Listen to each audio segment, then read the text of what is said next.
పాతకాలంలో ఒక అరణ్యంలో రుద్రాణి అనే ఒక మహిళ ఉండేది. ఆమె రోజు ఉదయాన్నే లేచి మహాదేవునికి పూజ చేసుకుని ఆ తర్వాత ఆ అడవిలో నుంచి వెళ్ళే సన్యాసులకు మరియు మునులకు తనకు తెలిసిన సేవ చేసేది. అదే అరణ్యంలో ఒక అసురుడు కూడా నివసిస్తూ ఉండేవాడు. ఆ అసురుడు శివవ్రతం చేస్తున్న భక్తులను వేధిస్తూ ఉండేవాడు.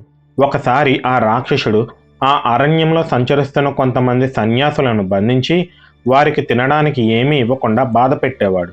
అదే సమయంలో పూజ ముగించుకుని అటుగా వెళుతున్న రుద్రాని ఆహారం లేక అలమటిస్తున్న ఆ సన్యాసులను చూసి తన దగ్గర ఉన్న అన్నీ వారికి ఇచ్చి తాను ఉపవాసంతో ఉండిపోయింది. అది తెలుసుకున్న ఆ అసురుడు రుద్రానిపై దాడి చేయగా ఆమె అక్కడికక్కడే మరణించింది. తన నిస్వార్థ భక్తురాలి త్యాగాన్ని చూసిన మహాదేవుడు వెంటనే అక్కడ ప్రత్యక్షమై ఆ అసురుడిని తన త్రిశూలంతో సంహరించాడు.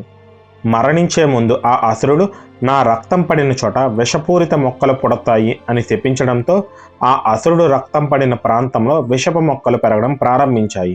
అప్పుడు ప్రజలను రక్షించేందుకు ఆ మహాదేవుడు తన భక్తురాలి యొక్క ఔదార్యం ఎప్పటికీ భూమిపై నిలిచేలా తనని ఒక పవిత్ర ఔషధ మొక్కగా మారుస్తాడు. అప్పటి నుంచి ఎలా అయితే తులసిని విష్ణు ఆరాధనలో వాడుతారో రుద్రాణిని కూడా శివారాధనలో మరియు అరణ్య ప్రాంతాలను శుభ్రం చేయటానికి వాడుతారు.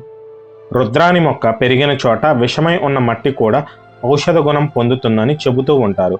అందుకే గ్రామ వైద్యులు రుద్రాణి ఆకులను జ్వరానికి, చలికి, కడుపు సమస్యలకు, చర్మ సమస్యలకు వాడుతూ ఉంటారు.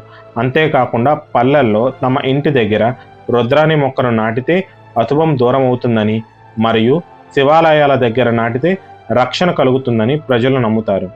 మా కంటెంట్ మీకు నచ్చినట్టయితే ఒక లైక్ చేయండి అండ్ ఇలాంటి మరిన్ని వీడియోల కోసం మా ఛానల్ను సబ్స్క్రైబ్ చేసుకోండి.